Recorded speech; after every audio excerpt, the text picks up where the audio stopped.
Hello, everyone. My name is Pastor James Bixby.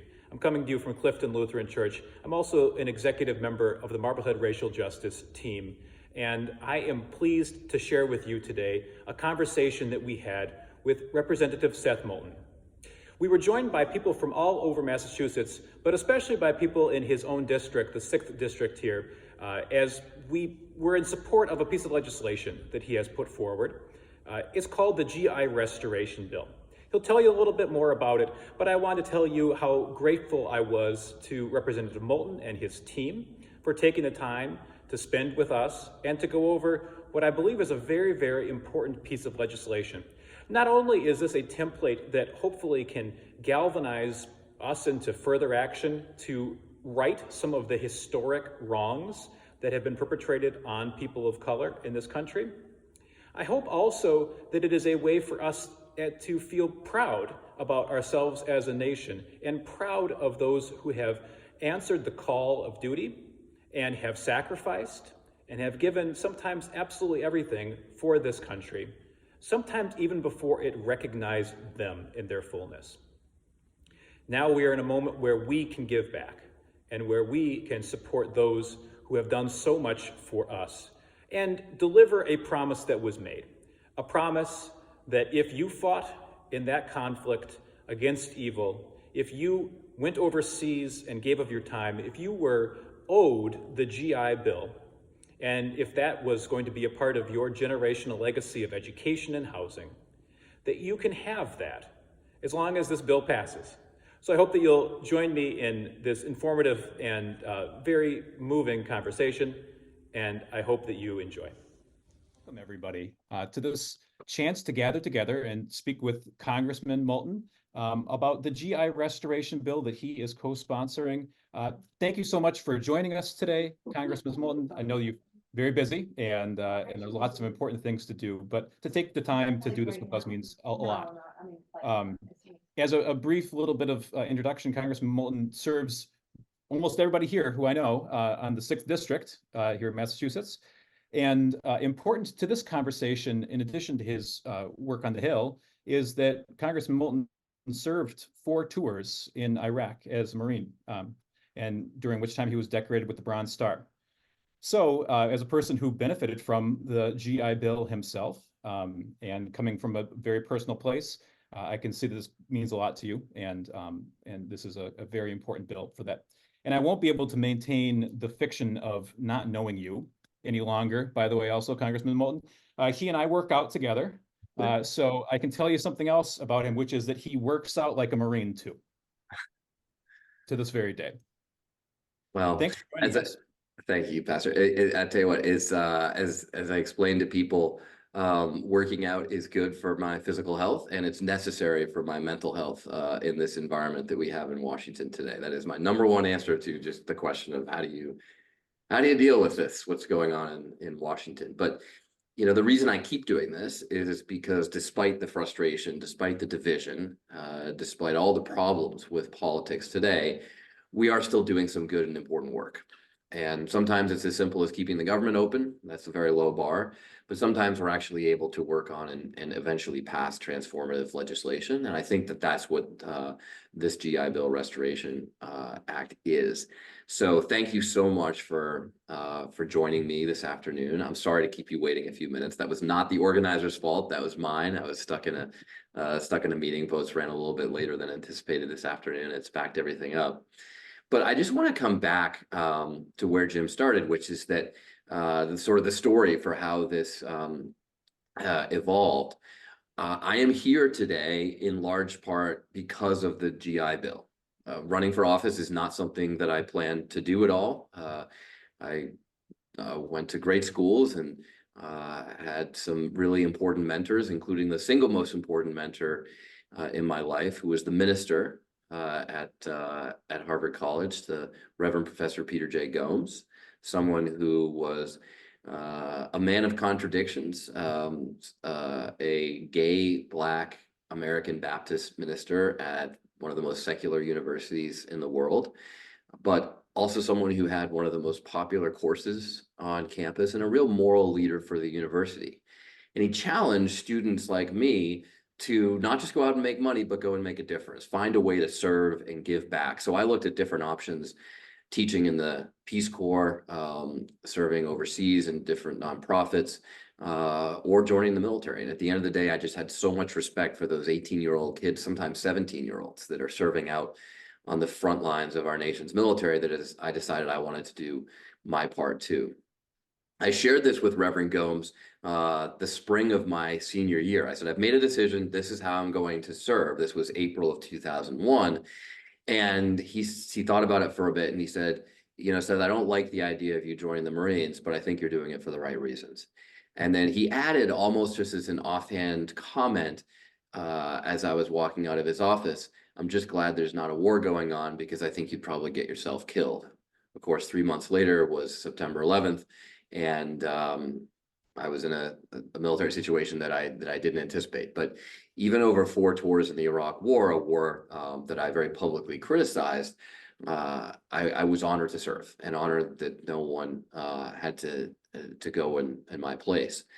But I got out. I went to grad school, fully anticipated going into the private sector. In fact, the first job I took after grad school was in Texas. That's generally not where you take a job if you want to run for office in Massachusetts. So this was not what I expected to do. But when I was actually recruited to run for office by a nonprofit trying to improve our politics by getting veterans to serve, people who understand what public service is supposed to be all about, they actually got my name from a professor that I had in grad school who I would never have learned from, never have gotten to know if not for the GI Bill that made it possible for me to go to school coming out of the military. And so it's a very real thing to say that I just wouldn't be here in office today if not for the GI Bill.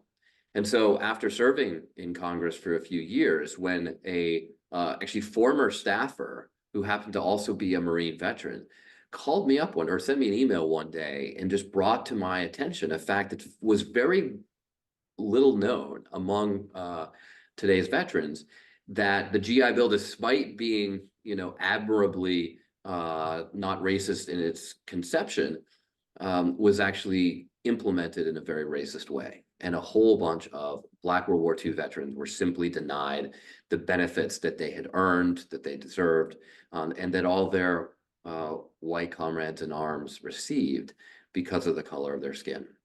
So when I was made aware of this injustice, I said, we need to do something about this. And so that's why I wrote this legislation.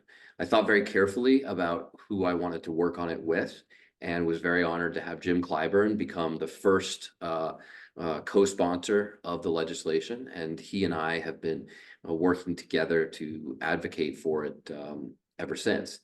And although we have a long way to go towards building the support really on the Republican side of the aisle necessary to get it passed, there's no one who can disagree with the premise of this legislation. And I think that's what's so powerful about it. Most people just don't know, like myself, that this actually happened. But, just to share a few quick stats, and then I'd love to just turn it over to you for your questions.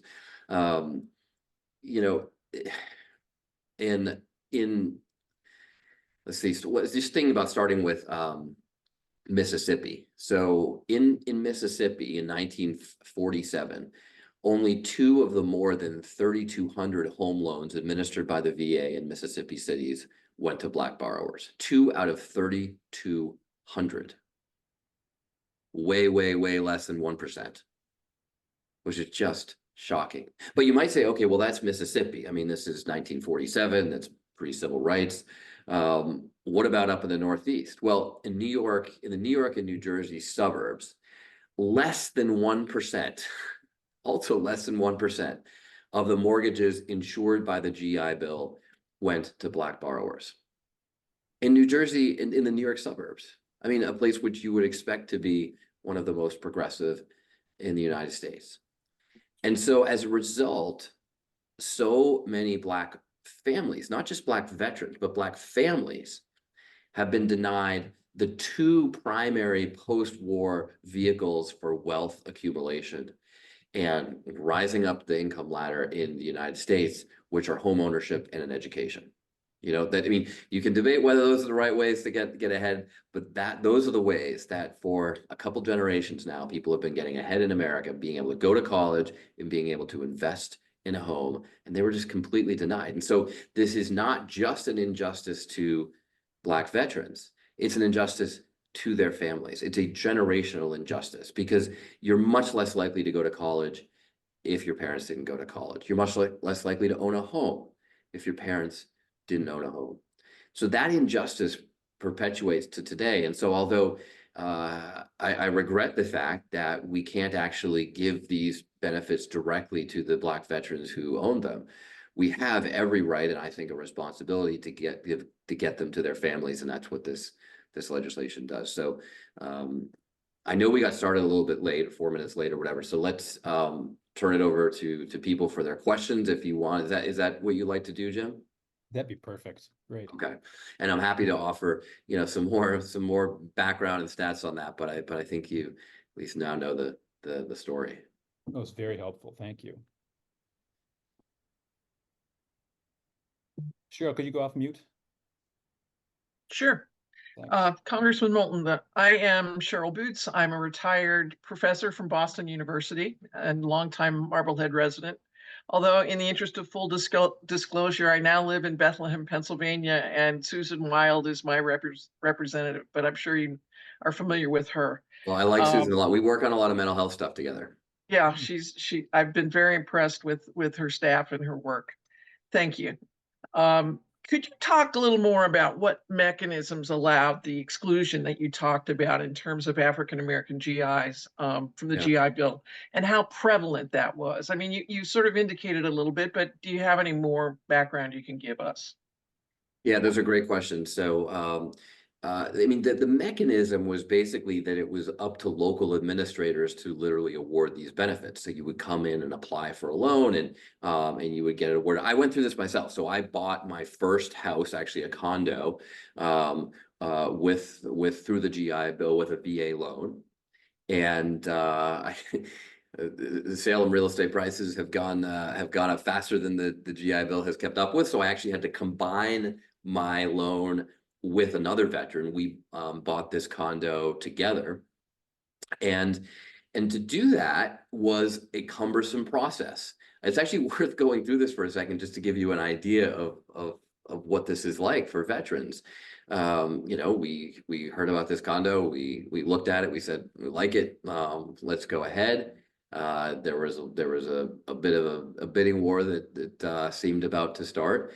And we were immediately at a disadvantage to simply purchase this home that we wanted, because it takes maybe 2 weeks to just get your paperwork approved, whereas other people could just show up with cash or a mortgage ready to go. We were very fortunate to have a real estate agent who was a veteran fan. Her son was in the Marines, and said, we'd love to sell this to you if we can. But that was a painful process. And at the end of the day, we had to get that loan approved. So we had to work with a loan servicer, in this case, sort of an agent of the VA, to get that loan approved. And they had discretion to do so. So, I mean, they could have just denied our loan and not really told us why.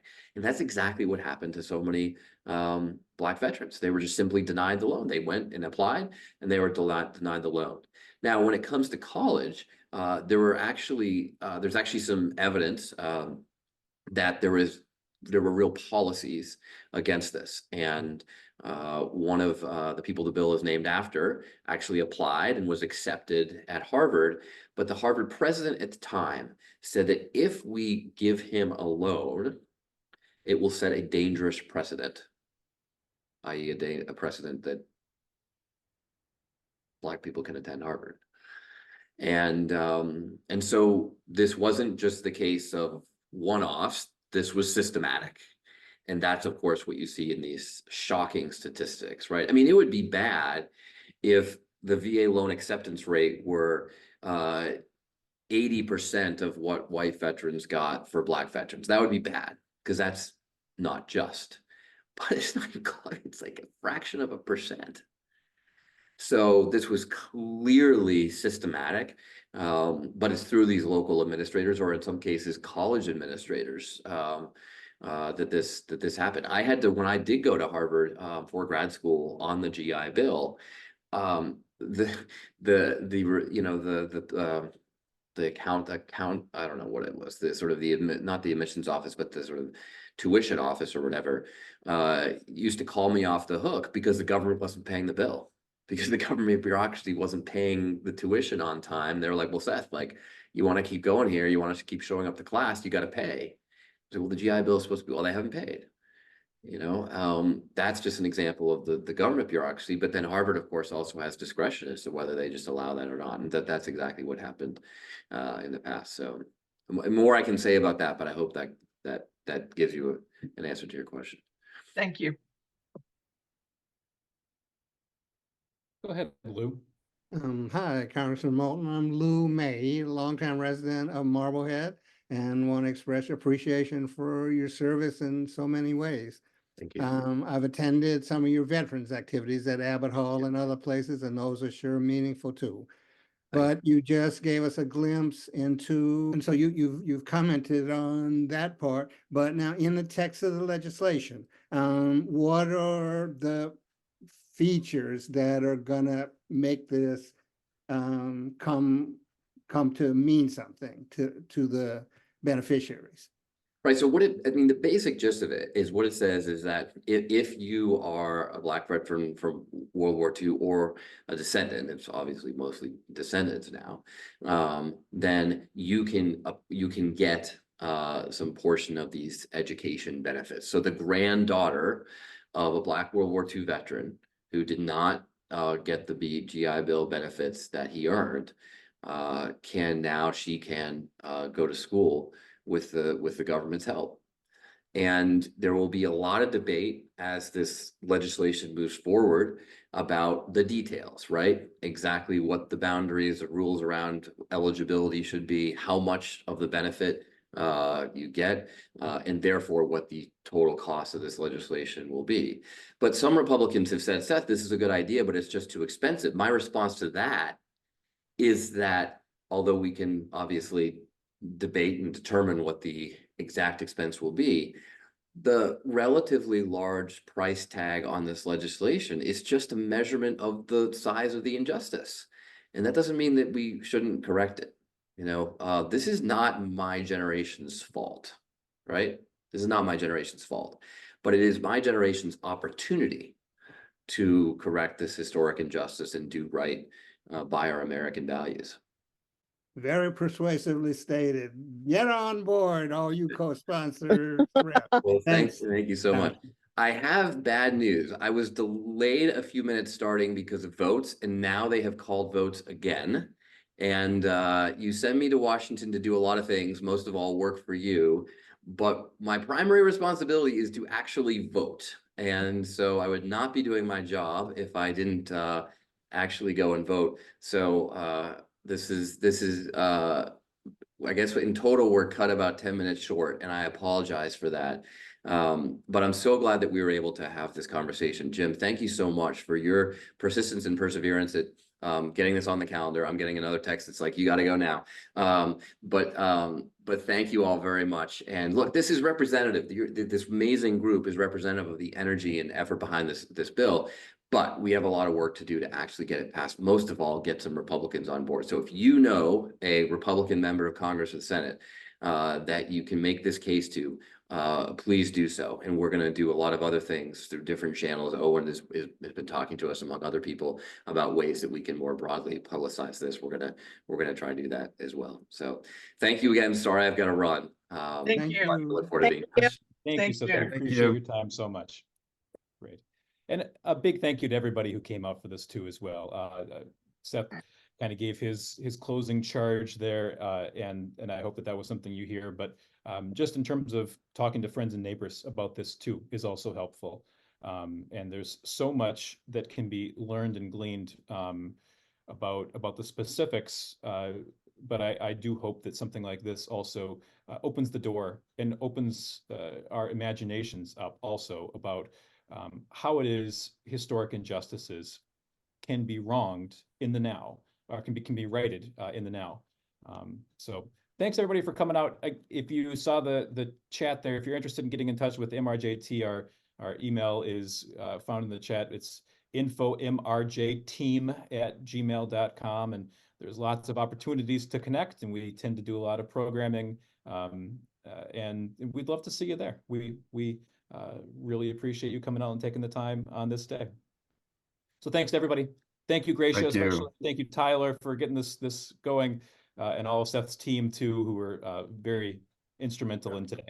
Oh, thanks, Jim. And I don't mean to beat the dead horse or, have the staff or get the last word in, but just on behalf of everyone here on Seth's team, just wanted to say a huge thank you for organizing. I mean, I think one of our biggest goals is just getting the word out, trying to increase visibility and awareness of this bill. So having, you all passionate enough to join this meeting, be interested, if there's ever anything we can do to be helpful, please reach out. Jim and Gracia and Owen, and Willie, they have all my contact info. So let us know how we can ever be a resource and how we can be helpful. So thank you so much on behalf of everyone here on our team for, helping us being champions on behalf of this bill. So thank you, thank you, thank you. I say, Tyler, as you communicate with people around the country about this bill, as opportunities come up for individuals or communities to get involved, somebody out in who knows where, Topeka, Kansas is doing something, let us know also. Maybe it's something we can replicate, and that would be great. Thanks. No, Thank you. definitely. I hope this is just the start of continuing work amongst all of us. So, we want to be partners and champions on this. So hopefully this is, just a continuing process in which we all continue to work together. So thank you so much for Thank you. doing this. Thank you. Absolutely. Thanks, Appreciate it. Jim. Gracia. Have a Thank great you. rest of your afternoon, everyone, and go Oh, forth. and sorry, I would also be remiss, because I know Sherry's on the call, but we want to also give a shout out to Attorney General Campbell for last summer. She led a bipartisan group of 23, I believe, maybe 23 state attorney general to support the bill. So really just also wanted to give a shout out and thank our state attorney general for everything she's doing. So thank you, thank you, thank you. And thanks for all of our state supporters. Have a great afternoon, everybody. Thanks for joining us. Thank you. Take care.